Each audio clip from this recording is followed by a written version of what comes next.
आप सभी को जय मसीह की। एक बार फिर से इस शाम के समय में आप सभी का स्वागत है। और एक बार फिर से हम इस शाम के समय में परमेश्वर के वचन में जाएंगे। उससे पहले मेरा अनुरोध है कि आप चैनल को सब्सक्राइब करें। जितने लोग देखते हैं वो लोग सब सब्सक्राइब करें, लाइक करें, शेयर करें और बहुतायत से बहुतायत शेयर करें, ताकि जो लोग हैं, जो अनभिज्ञ हैं इस क्लास से, उनको इसका ज्ञान प्राप्त हो सके, वो लोग उसको पा सकें और उनके पाए जाने के बाद वो इस वचनों में से सीख सकें। क्योंकि ऐसा प्रयास बहुत कम लोग ही कर पाते हैं। और उस सेवा में आप भी शामिल हो जाइए, सेवा को करिए। प्रभु ने जो हमको दिया है उसके लिए आप सेवा करें और अधिक से अधिक प्रचार करें। चलिए आगे बढ़ते हैं। मत्ती की किताब में हम आगे बढ़ रहे हैं। 22वां अध्याय, उसका 41 से 46 के बीच में एक बड़ा सवाल। यही सवाल आज आप अपने आप से करिए कि मसीह किसका पुत्र है। अगर परमेश्वर का पुत्र है तो मैं क्यों उसको नहीं मानता, मैं उस पर विश्वास क्यों नहीं करता, और अगर करता हूँ तो मेरा आज विश्वास अधूरा क्यों है, मैं अल्प विश्वासियों के समान जीवन क्यों बिता रहा हूँ, मेरा जीवन आज बर्बादियों के कगार पे क्यों जा रहा है। इस सवाल को समझना बहुत जरूरी है। इस सवाल को अपने जीवन से करना बहुत जरूरी है और इसका आंसर, इसका उत्तर हमें खुद मिलेगा। और जब हमको इसका उत्तर मिलेगा तो प्रभु हमको बहुतायत से आशीष देगा, क्योंकि इसका उत्तर ही प्रभु यीशु मसीह, और प्रभु यीशु मसीह को हमने पा लिया तो इसका उत्तर मिल जाएगा। चलिए क्लास में आगे बढ़ते हैं। जब फरीसी इकट्ठे थे तो यीशु ने उनसे पूछा। जब फरीसी इकट्ठे थे, एक साथ थे, तो यीशु उनसे पूछ रहा, मसीह के विषय में तुम क्या सोचते हो। अब ये सवाल कर रहा है कि मसीह के विषय में तुम क्या सोचते हो, कि वह किसका पुत्र है। उन्होंने उससे कहा दाऊद का। अब फरीसी इकट्ठे हुए, अब इकट्ठे थे, उनसे यह पूछ रहा है कि मसीह के विषय में तुम क्या सोचते हो, जो आने वाला था, क्योंकि सब जानते मसीह आने वाला, तुम उसके विषय में क्या सोचते हो कि वह किसका पुत्र है। उन्होंने स्पष्ट रूप से कहा दाऊद का, क्योंकि उनको पता था कि यूसुफ दाऊद की संतान में से आया है। तो अब इसको तो वो नकार नहीं सकते। भाई देखो, मैं बंजारे फैमिली से हूँ, है ना, सतनामी कास्ट, बंजारे फैमिली से हूँ, तो मैं क्या उसको नकार सकता हूँ। मैं एक विश्वासी हूँ, लेकिन मैं जो हमारे बाप दादा थे, मैं उसको नहीं नकार सकता। आज भी मेरी जाति में सतनामी ही लिखा होता है, मैं उसको नहीं नकार सकता। मैं एक क्रिश्चियन समाज का प्रचारक हूँ, एक पास्टर हूँ, एक सम्मानीय व्यक्ति हूँ, तो क्या मैं अपने घराने को नकार सकता हूँ कि मेरा घराना सतनामी कास्ट में था और शोभाराम बंजारे जी, स्वर्गीय श्री शोभाराम बंजारे जी मेरे दादाजी थे, स्वर्गीय श्री रेशमलाल बंजारे जी मेरे पापा थे, और श्रीमती चंद्रमणि मिश्री जी मेरी माता थी। क्या मैं इस घराने को भूल जाऊं? मैं नहीं भूल सकता। क्यों नहीं भूल सकता? क्योंकि इसके पीछे में कारण यही है, कोई भी व्यक्ति किसी के घराने को नकार नहीं सकता। आज मैं अपने परिवार में जाऊंगा तो क्या मेरे घराने को वो नकार सकते हैं कि तुम मेरे खानदान के नहीं हो?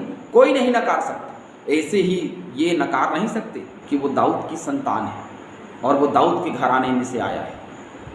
तो इसे की ठूठ से एक डाली फूट निकलेगी और वो दाऊद की संतान कहलाएगा।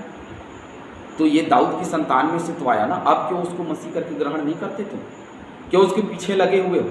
ये सब जानते थे कि यही यीशु मसीह है। जानबूझ करके ये लोग प्रभु यीशु मसीह को मानने से इनकार करते थे, और आज यही स्थिति हमारे बीच में भी बनी है।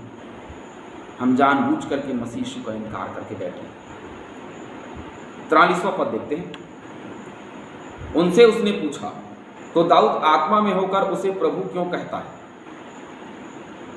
मतलब परमेश्वर को दाऊद आत्मा में होकर के प्रभु क्यों कहता है। जब दाऊद आत्मा में भर गया तो परमेश्वर को उसने प्रभु कहा।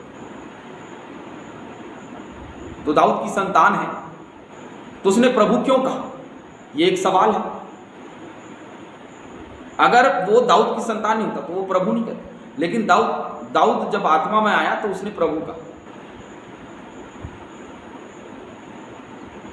44वां पद देखेंगे। प्रभु ने मेरे प्रभु से कहा, प्रभु ने मेरे प्रभु से कहा मेरे दाहिने बैठ। प्रभु ने मेरे प्रभु से कहा मेरे दाहिने बैठ, जब तक कि मैं तेरे बैरियों को तेरे पांव के नीचे ना कर दूं तब तक यहीं बैठा रहे। मेरे दाहिने बैठ, जब तक मैं तेरे बैरियों को तेरे पांव के नीचे ना कर दूं तब तक तू यहीं बैठा रहे। भजन संहिता 110 का 1 देखते हैं।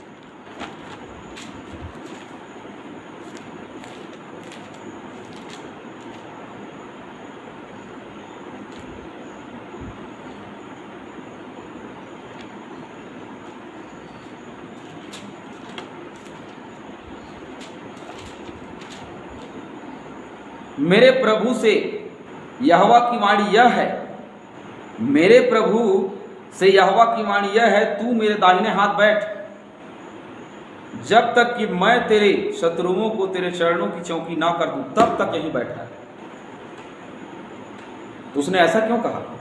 ये शब्द जो कहा उसने, मेरे प्रभु से यहोवा की वाणी यह है। अब ये किसका प्रभु और ये प्रभु कौन है? अब ये तो परमेश्वर एक ही है, उस यहोवा एक ही है। उससे पहले बोला मेरे प्रभु कह रहा है दाऊद, तो उसका प्रभु कौन है? यीशु मसीह उसका प्रभु है। जब दाऊद को पता चल गया था कि वो उसका प्रभु है, प्रभु यीशु मसीह उसका प्रभु है और उसका प्रभु यहोवा है, तो उसके बाद इजरायली प्रजा को क्यों पता नहीं चल रहा है? जब प्रभु यीशु मसीह इस जगत में आ गए और जगत में आए, प्राण दिया, उसके बाद हमको भी नहीं पता चल रहा है कि वो हमारे प्रभुओं का प्रभु है। परमेश्वर हमारे प्रभुओं का प्रभु, तो प्रभु कौन हुआ? यीशु मसीह, पवित्र आत्मा, और उसका प्रभु परमेश्वर। और हम सब का हेड कौन? प्रभु परमेश्वर।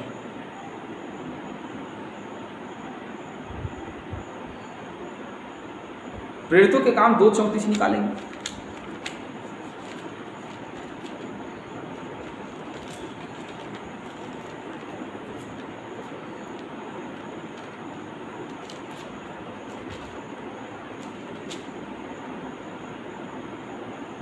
क्योंकि दाऊद तो स्वर्ग पर नहीं चढ़ा, परंतु वह आप कहता है, प्रभु ने मेरे प्रभु से कहा मेरे दाहिने बैठ। प्रभु ने मेरे प्रभु से कहा मेरे दाहिने बैठ, है ना? वो स्वर्ग पे तो नहीं चढ़ा, लेकिन प्रभु ने मेरे प्रभु से कहा मेरे दाहिने बैठ। यीशु मसीह से कह रहा है दाहिने बैठ।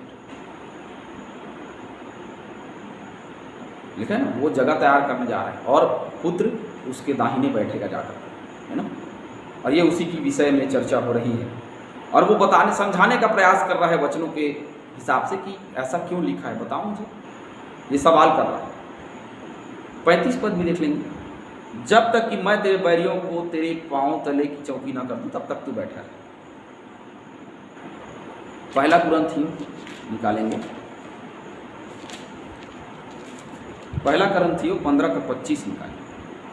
क्योंकि जब तक वह अपने बैरियों को अपने पांव तले ना ले आए तब तक उसका राज्य करना अवश्य है।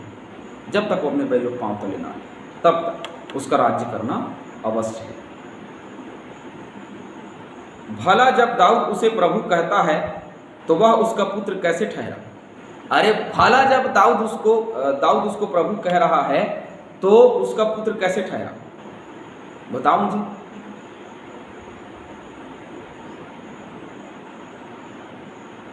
दाऊद कई तो बोल दिए, लेकिन अब दाऊद को बोलने के बाद भी ये सवाल है कि उसका पुत्र कैसे ठहरेगा। दाऊद उसे प्रभु कहता है तो वह उसका पुत्र कैसे ठहरेगा? क्योंकि परमेश्वर प्रभु है, परमेश्वर प्रभु है, तो उसने प्रभु कहा मेरे प्रभुओं के प्रभु, तो ऐसा क्यों बोला उसने? तो फिर परमेश्वर का पुत्र कैसे आएगा? फिर वो कौन है? वो कैसे ठहरेगा? फिर उसको प्रभु क्यों बोला जाता है? कि वो आने वाला है, उसकी बाट जो। ये सवाल प्रभु यीशु मसीह ने उनसे किया।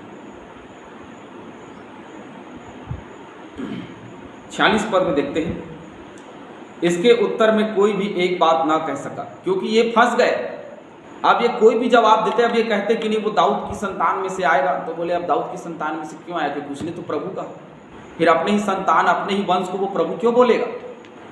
ये सवाल होता आगे, सवाल के घेरे में फंस गए थे। देखिए, क्योंकि सदुकी फरीसी लोग बहुत दिमागदार थे, समझ गए प्रभु यीशु मसीह की बातों को, अगर हमने कुछ भी कहा तो अब हम फंस जाएंगे।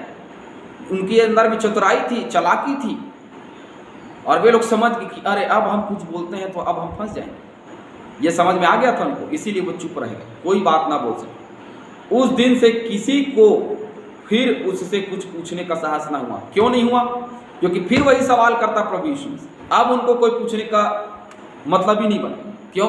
क्योंकि अगर वो बोल देते वो परमेश्वर को ही बोल रहा था, तो उसने प्रभुओं का प्रभु क्यों कहा? क्या परमेश्वर का भी एक प्रभु है?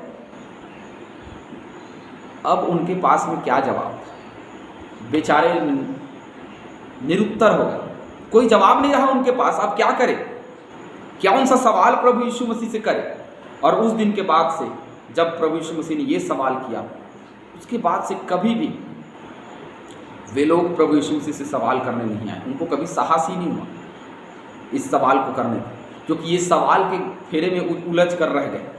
ये उलझ गए, अरे सवाल करते हो, मेरे सवाल का जवाब दो। जब तुम ज्ञानी हो, जब तुम व्यवस्था के जानने वाले हो, बहुत सारे ऐसे डिनोमिनेशन हैं हमारे यहाँ जिसको आप वचन से सवाल करोगे, उनको उस सवाल का उत्तर ही नहीं पता, और उसी को लेकर के, उसी नियम को लेकर के वो चलते हैं।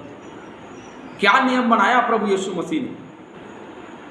मेरे मारे जाने, गाड़े जाने और जी उठने पर विश्वास कर तो तू और तेरा घराना उद्धार पाएगा। लेकिन ऐसा कुछ भी नहीं है। उसने बपतिस्मा का नियम दिया, उसके बाद से कुछ भी नहीं है। जो नियम दिया उसको ही लोग फॉलो नहीं करते, जो पतरस ने किया उसको फॉलो कर। मैं बोलता हूँ पतरस ने वही किया जो लोग सोचते हैं।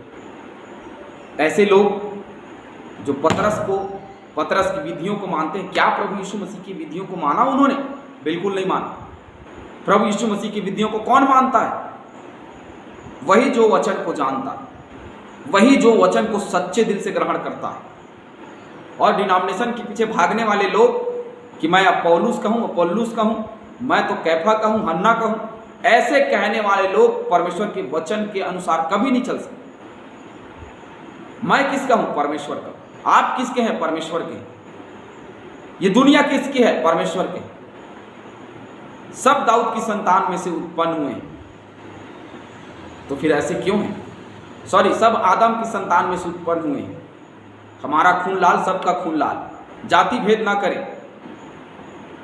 अरे जाति भेद छोड़िए, यहाँ तो समाज में डिनोमिनेशन भेद चल रहा है। भाई सामाजिक भेद तो अलग है, यहाँ तो डिनोमिनेशन भेद चलता है। ये गलत बात है। परमेश्वर ने हम सबको रचा बनाया इसीलिए कि हम उसकी महिमा कर सकें। महिमा करें। परमेश्वर आप सभी को बहुतायत से आशीष। आमीन।